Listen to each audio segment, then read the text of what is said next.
It's Monday. That means it's time to have Trevor Matich on to talk about another Redskins defeat. Trevor Matich, thanks so very much for being here this morning. Oh, boy. Yeah, you're welcome. Listen, here's the deal. In the first half, the Redskins had a net total of 8 yards passing. And, of course, they ended up losing 24-16. They scored 2 touchdowns in the second half with 2-point conversions. They did have a chance to possibly tie it in the last few minutes. RG3 throws an interception. But, Trevor, there's a bigger picture at play here. Everyone was expecting this to be a really great growth year for RG3.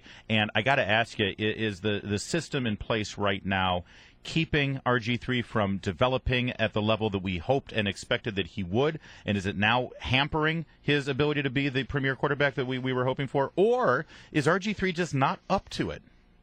You know what? The system has nothing to do with RG3's struggles right now. We could see in the opening drive when he overthrew his tight end Logan Paulson by a good 10 yards wide open. There was a big gain there. Other plays as well where, once again, we've talked about guys. He's had wide open wide receivers that he's just flat out missed. He looks lost in the pocket. When he drops back, it seems like he's got less of a mental understanding of what's happening in front of him now than even he did last year. He has regressed dramatically in every phase as a passer. And even though they're racking up a lot of yards, that's a complete and utter lie when it comes to how he's actually doing. Well, he did 17 of 35 in passing yesterday, total of 264 yards. But, 17 of 30, that's like 49%. Yeah, it's 49%. And once again, he missed a lot of guys that were wide open. Well, he overthrew them time and time again. If he'd have made half of the passes in which he overthrew the receiver, this could have been a different ballgame. Well, and again, he looks lost. There are things that a quarterback does if he looks like he knows what he's doing in there, and I think you can look at that last interception and you can see that. The Redskins came back and got a couple of long passes for touchdowns, which, by the way, were not good passes. They were great plays by the receivers. The passes actually weren't good when you look at them. But they completed them. Good for them. Okay. Now the Redskins are in position to be able to tie the game. And under pressure, RG3 tried to throw the ball out of the back of the end zone, he said. And he threw off his back foot, lofted it up in the end zone. No Redskin receivers around. Philadelphia intercepts it to ice the game. Well, here's the thing. First of all, it was 3rd and 1 with 40 seconds to go. There was no need for him to take a risk like that, throwing off his back foot up over the middle and lofted in the air. But even more than that is something that's not being talked about. And that is why he was in position to have a defender in his face to begin with. Well, yeah. He dropped back in the pocket. Both offensive tackles were being pushed back. What he needed to do was to step up in the pocket and let the pressure wash around behind him.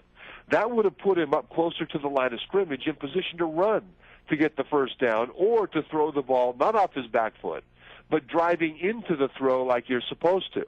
Well, if you watch any quarterback in the league move in the pocket, you'll see them climb up into the pocket in that kind of a situation. Well, RG3, instead of stepping up into the pocket, backed up.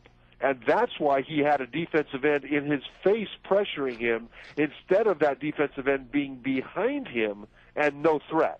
And so that's the kind of thing that shows a lack of awareness of where he right. is, what he's doing, and he's just lost right now. Well, it's 3 for 7 on the season thus far. What next?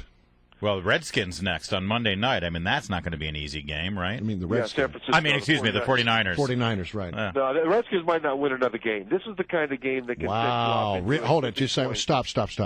The Redskins might not win another game? Because now it looks like Shanahan might not even be back. Yeah, if they don't win another game, Trevor, there's no way Mike Shanahan's back as head coach next year, right? Yeah, right now, this is the first time this year that it looks to me like, it's going to be difficult for him to come back, and I don't know what the thoughts are inside Redskins Park about that. But right now, the team is not responding. They look like a bad football team. Now, they've had some issues where they traded away the future to get RG3, and so they're missing some young players that they would have had if it weren't for that. And trade. They got that cap. Everybody's complaining about the cap. That's right. And free agency this next year, they get their salary cap back to normal. They'll have about $20 million to spend. So, but the point is that this team, 17-0 at halftime against Philly, and then 24-0 after 3 quarters. 24-0. Yeah. And this is a team that was driving. By the way, in the first half, you talk about, he only attempted 7 or 8 passes, RG3. That's because they were running the ball well. They ran the ball up and down the field on those guys. They handed it off. That's what Redskins fans wanted from offensive coordinator Kyle Shanahan. But then they would implode and end up with 3rd and 19 and have to punt, 3rd and 11 and have to punt. And then they're on the 5-yard line, and RG3, gets hit and fumbles the ball. That wasn't his fault, by the way. But these are just a long string of ineptness, and at some point, you've got to look at the coaching staff and say, hey, your players are talented and they're not producing. All right, you know how it is in this town. People take this very seriously, wow. Trevor. And this week, do you expect there to be calls for Shanahan's head, or do you think there are going to be calls for possibly benching RG3 until he can get back into the rhythm? And I'm astonished that they did not bench him. What starting quarterback doesn't get benched down 24-0 with pure ineptness in a game like this? Are you suggesting for some sort of a change?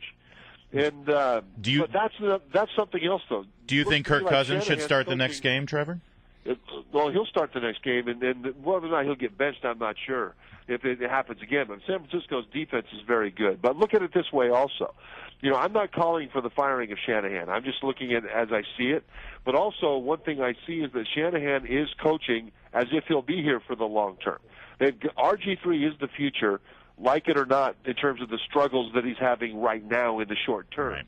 And a coach that's coaching for right now, trying to save his job, might have made a change, but that would have, I think, hurt RG3's development long term, because then he would have been benched and a lot of things would have occurred. Oh, yeah, and sure. So Shanahan is coaching as if he will be here for another contract. And so, right. This is an interesting situation. Trevor Matich, WMAL's Redskins analyst. Great to have you as always. We will talk to you next on Monday, because the next game is against 49ers Monday Night Football. Yeah, it's wow. Right, They're 3-7 now. Let's see if they win or not.